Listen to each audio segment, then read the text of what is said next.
One of the questions that I get asked a lot is about pruning clematis. It's probably the main thing that puts people off from growing them because they think they're difficult. How do I work out when to prune, how hard to prune, whether to prune? Well, this video should answer all those questions for you. When you're buying a clematis, it'll have a label on it.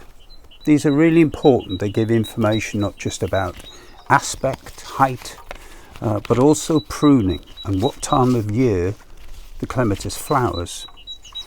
Now I know these labels are quite fickle, they get lost easily.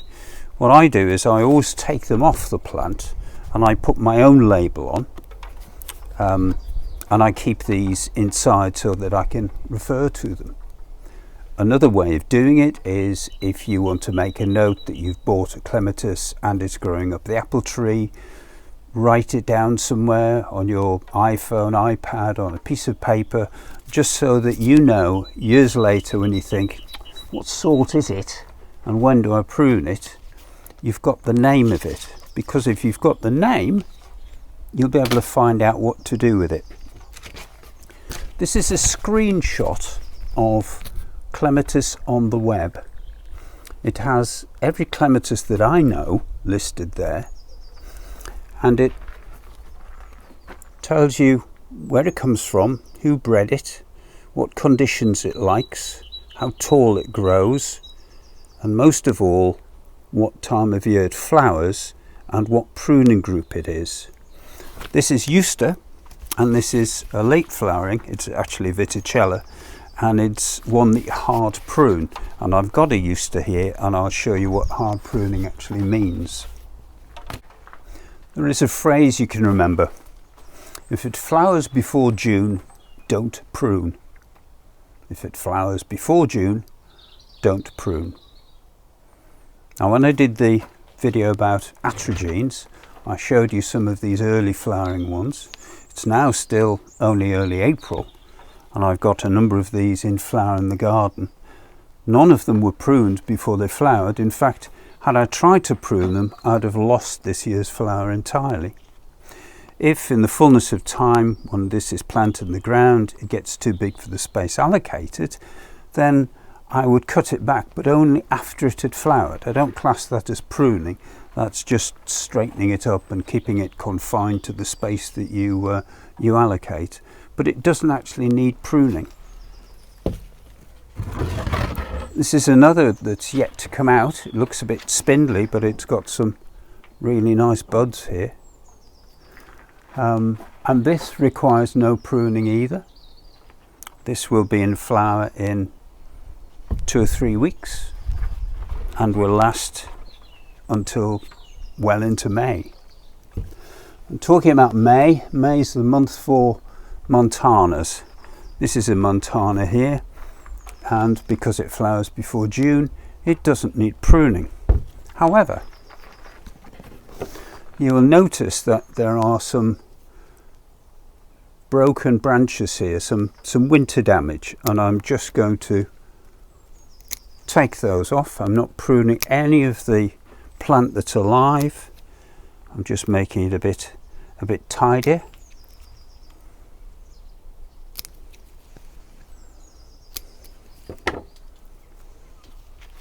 There we are, just the brown bits off. So you can tidy a plant up if you want to.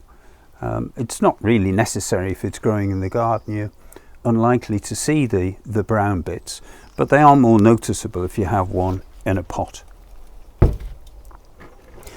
The next ones to flower after the montanas flower at the beginning of June, and they're on the cusp of that. If it flowers before June, don't prune. But all the early large flowering hybrids are in the category of not pruning them.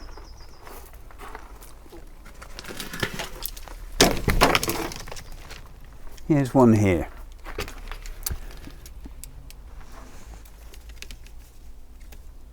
This is Guernsey Cream. Guernsey Cream has put on quite a lot of growth since last year. And it has 1 or 2 branches in it which are dead. So again, like the Montana, you could cut these out if you wanted to, just in the interest of tidying things up. Be very careful when you do this, in case what you think you're cutting into is dead turns out to have some nice growth at the end and is about to produce some flower. But that's the full extent of what I would do to that. If I bring it down, you'll be able to see a bit more clearly that the stems are fairly femmer. So I'll tie that in.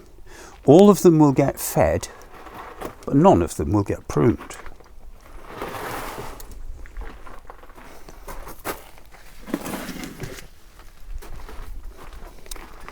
Another one here. This is called Gladys Pickard.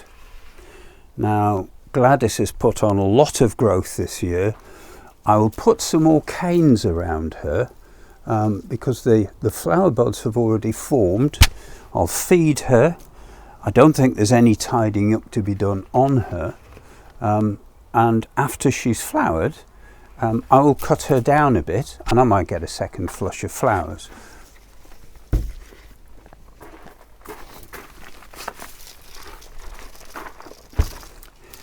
Now this is Vivian Pennell. This is a nice clematis, but for some reason Vivian will not grow in the ground in my garden. So I always grow her in a pot. And over the course of the winter, there have been one or two stems that have died off. So again, I will just take those off. I'm not going to prune any of the new growth at all. This is just for the sake of the look of the plant. And that's it. You can take some of the dead leaves off if you want. And as I said before, if this is growing in the garden, you wouldn't notice the dead leaves, but because it's in a pot and you're going to put it in a prominent place to show it off when it's in flower, you probably do want to tidy it up like that. It needs some more string around the supports. It'll be fed and that will produce some lovely flowers in June. Now then, late flowering clematis. These are different. You can have a go at these.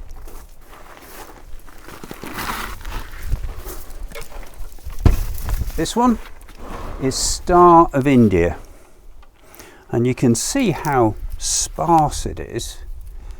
There are 3 of them in here, and I'm growing them up this structure. But because this flowers in July, it's got lots of time to produce growth this year to flower on. So I'm going to have a real prune at this. First of all, I'm going to cut off all the top growth.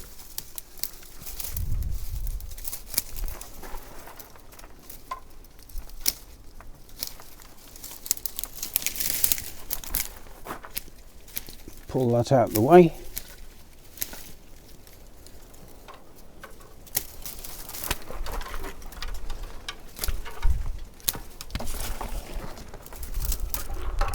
Some dead stems as well.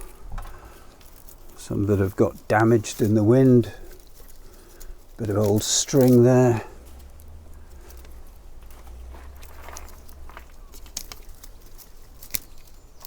It looks fairly brutal, I know, but this clematis will benefit from that.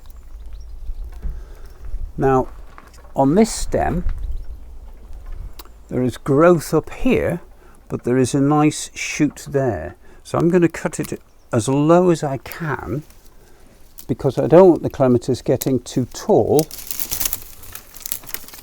I know it seems a waste when you pull off all the good top growth, but it is necessary with late flowering ones. Look at that lovely stem. That probably would make a nice cutting, but I'm not set up to do cuttings today.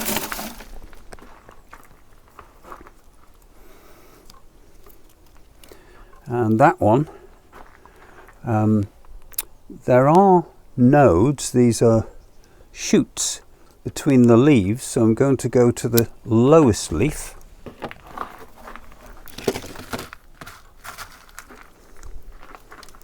And I will tie this one in.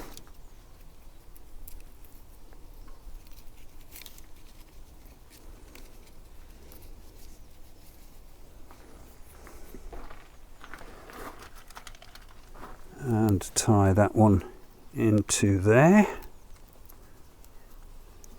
By the way, these are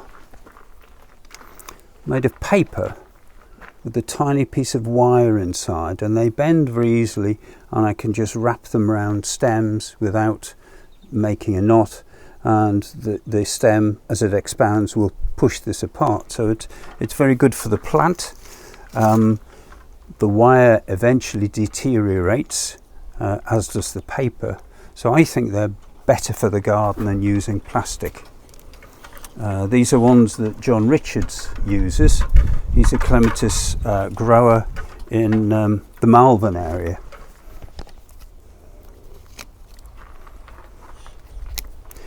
Now around here, next to this stem, which is not looking very good, there is a new stem coming, so I'll take that right out, take off the string.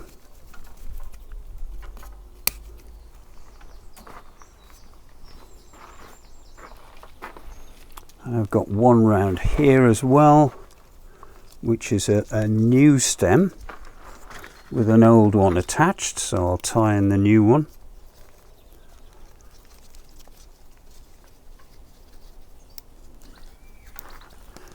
Cut the old one off, and I'll tie the new one in further up as well.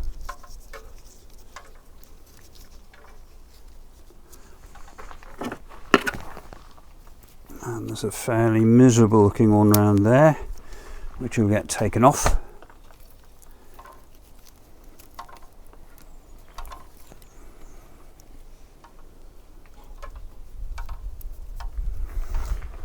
And one more tie onto that new stem, and it's done. So that will now be fed, and I'm using some Osmocote. I know this says Miracle Grow, but it's not. This is 14-month feed Osmocote, and I'll put it on there fairly liberally. Stir it into the top of the pot,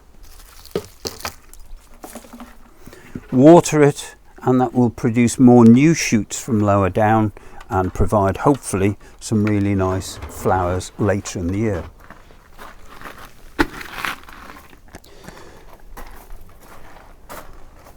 Now, there are clematis called herbaceous clematis. These are ones that tend not to cling. They come out in the summer. They're very good for your herbaceous border, but because they're summer flowering, they're also ones that you can prune quite hard. And I've got a couple here.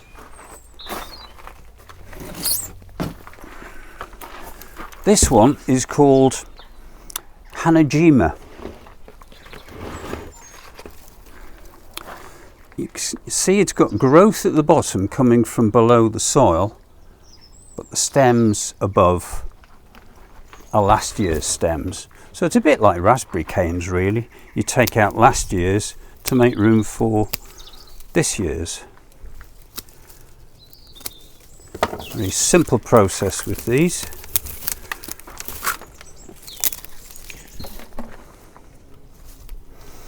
And there you have it, some feed, some water, and off it will grow. This one doesn't grow too tall, that's why the obelisk here is not very big, but the obelisk does need attention. Normally I have to retie the canes each year, and I'll do that later on.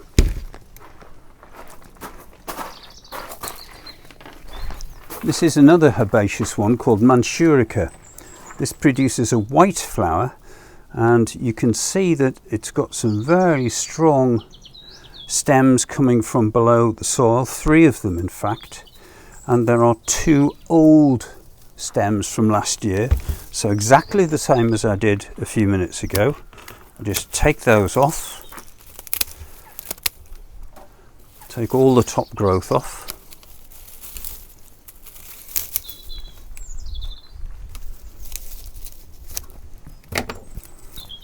Make sure I don't lose the label.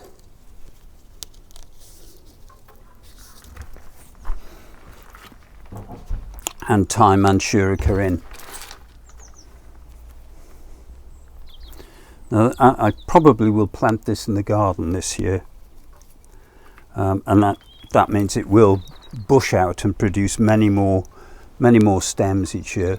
It needs something like pea sticks or some garden canes just to provide it with some support, unless it's very near to some shrubs, and it will use the shrubs to elbow its way up into the light so that it can flower.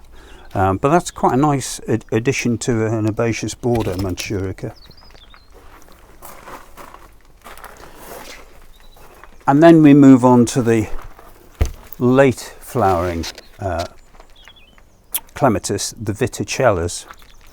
This one is Euster, the one I showed you in the picture. So I know that this will grow between 1 metre and 1.5 meters. You prune back hard and it will flower July onwards. Okay, now this has produced quite a lot of new shoots, quite a long way up. Clematis will keep the lower ones as spares if need be, because what they want to do is to produce a flower, to be pollinated, to produce seed, to continue the genes.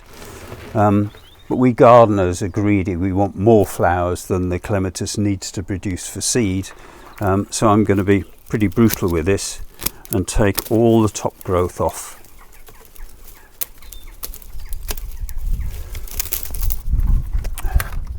Huge amount of good material there, but it's necessary.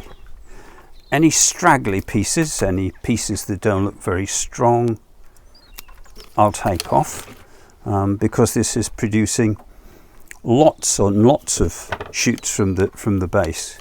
The Wigwam of Keynes has seen better days, so I'll put some new ones on there.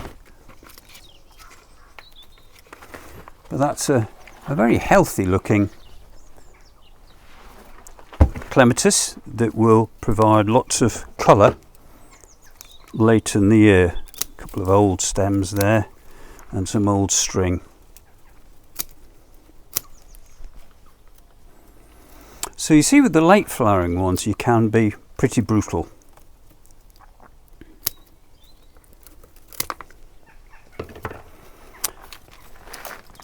I'll feed it, put some more canes on it, and that will be great.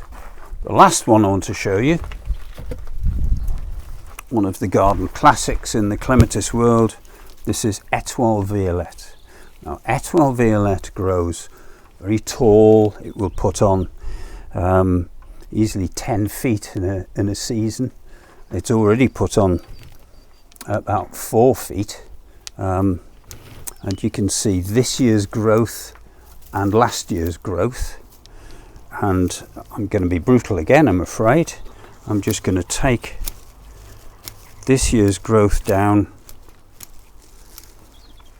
a long way down so that I can see last year's growth a bit more clearly.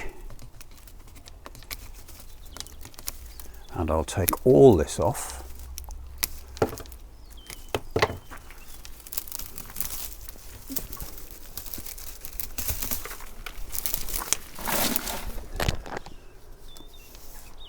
Just leaving the cane really, and I can see the last year's stems that go right to the ground. They're not going to produce any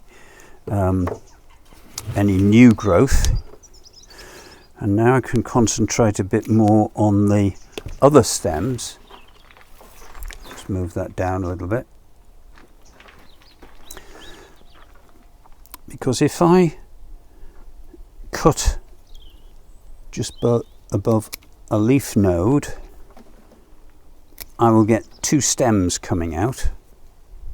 So rather than just leave it looking fairly crude like this, I'll do it properly.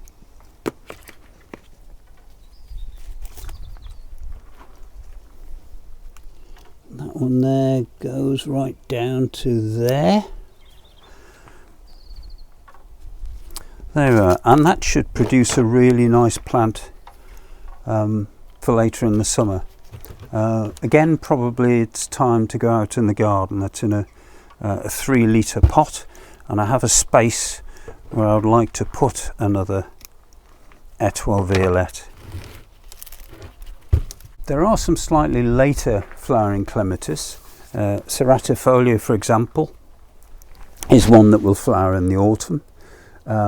Helios, Bill Mackenzie, these are Tangiticas that will flower late in the year, and again you treat them exactly the same as I've done this. You butcher them to the ground basically, and they will come from there. Once you get past the autumn, you're into the winter flowering clematis, and you can prune them in the summer, but again I find that winter flowering clematis don't actually need pruning. You certainly would not prune it early in the year. I just leave mine to get on with it, and they produce lovely flowers in the depths of winter.